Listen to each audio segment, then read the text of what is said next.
আরে টিকাটলের মোড়ে একটা অভিসার সিনেমা হল রয়েছে, হলে নাকি আর কন্ডিশন রয়েছে। আরে হলে নাকি আর কন্ডিশন রয়েছে, আরে টিকাটলের মোড়ে একটা হল রয়েছে, হলে নাকি আর কন্ডিশন রয়েছে।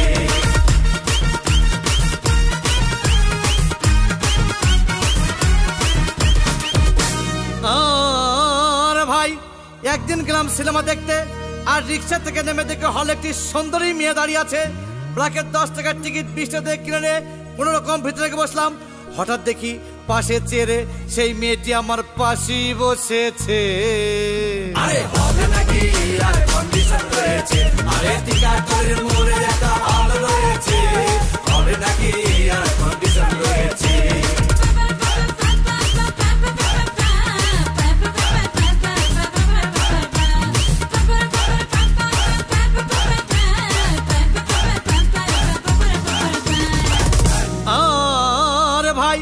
সিনেমা আরম্ভ হয়ে গেল।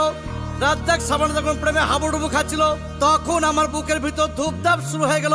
হাই, আমি যদি প্রেম করতে পারতাম। তখন দেখি পাশে সিটে বসা সেই মেয়েটি আমাকে চিমটি মেরেছে।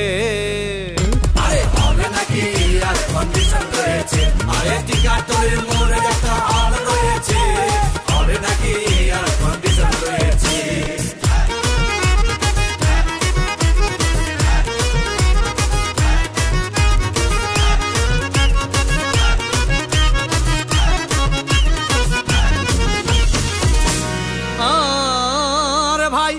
সিনেমার অ্যাকশন তখন চরম।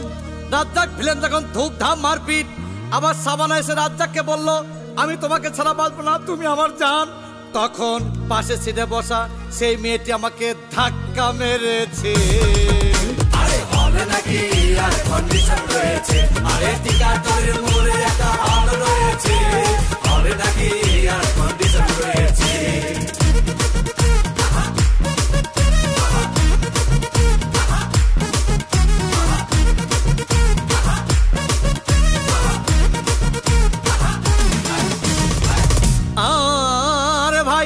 সিনেমা শেষ হয়ে গেল। মেয়েটি আমার রিক্সায় চেপে বললো, ডার্লিং খুব ক্ষুধা পেয়েছে, গেলাম মস্তফা হোটেলে, খুব পোলা কুমা খাইলাম। হঠাৎ দেখি বয় একটা 1000 টাকার বিল এনেছে। বিল না দেখে তখন আমার মাথা ঘুরেছে।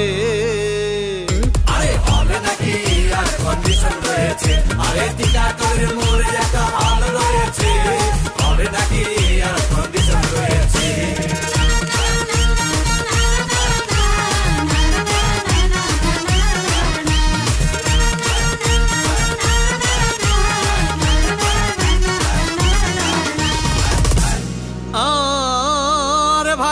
খাওয়া দাওয়া শেষ। মেয়েটি মিষ্টি হেসে বললো, ডার্লিং আজকের মতো চলে যাই বলে চলে গেল। আমি বাড়ি এসে রিক্সা থেকে নেমে রিক্সা ভাড়া দিতে গিয়ে দেখি মেয়েটি আমার পকেট মেরে চলে গিয়েছে।